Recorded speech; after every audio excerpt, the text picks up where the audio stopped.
Mga kabady, dahil sa malaki yung hubas ngayon, may nangunguha ng sasing. Yan yung master magkuha ng sasing.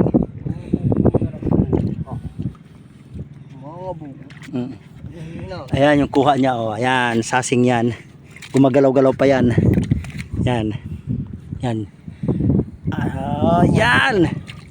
Master yan siya magkuha ng ganyan, sasing. Kinakain to kahit hilaw pa. Ito sasing.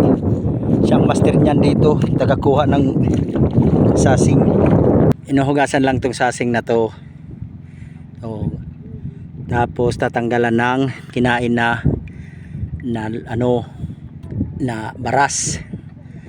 Yan. Ito nga pala kabady yung na sasing, yung kinuha niya mama kanina. Sarap to na kilawin. Ano lang to, gaganyanin.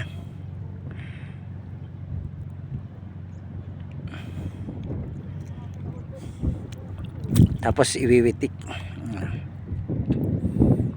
Wala nang tapos hugasan lang yan ng dagat. Para masariwa pa, hugasan ng dagat. Sarap to na kinilaw. Sarap to.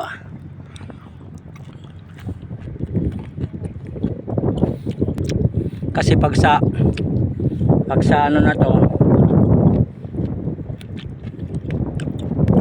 pag sa binalaman na ng tabang, titigas siya, lalo na pag ilagay sa suka. Kinakalangan sa sausaw lang to sa suka. Ay pag ibinabay sa suka,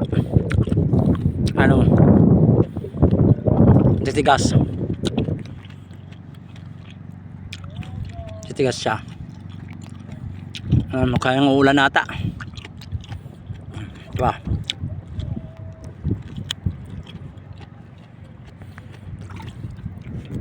Masarap. Nakaway na tayo kasi ulan. Ayan, ulan na. Ito na yung buo na nakuha ko. Maya maya hugasan ko.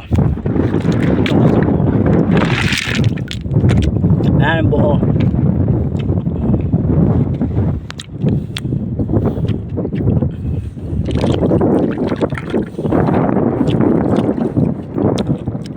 Mas malaking buo.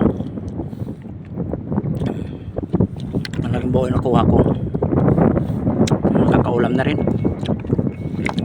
Masarap to, lalo na pag sabawan.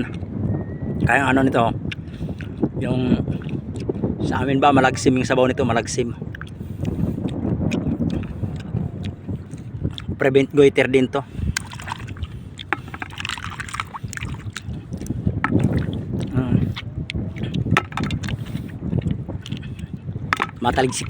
Mataligsik. Ayan, hugasan muna natin yung yung buo. Ayan, pag nagustuhan nyo yung video ko, follow and share.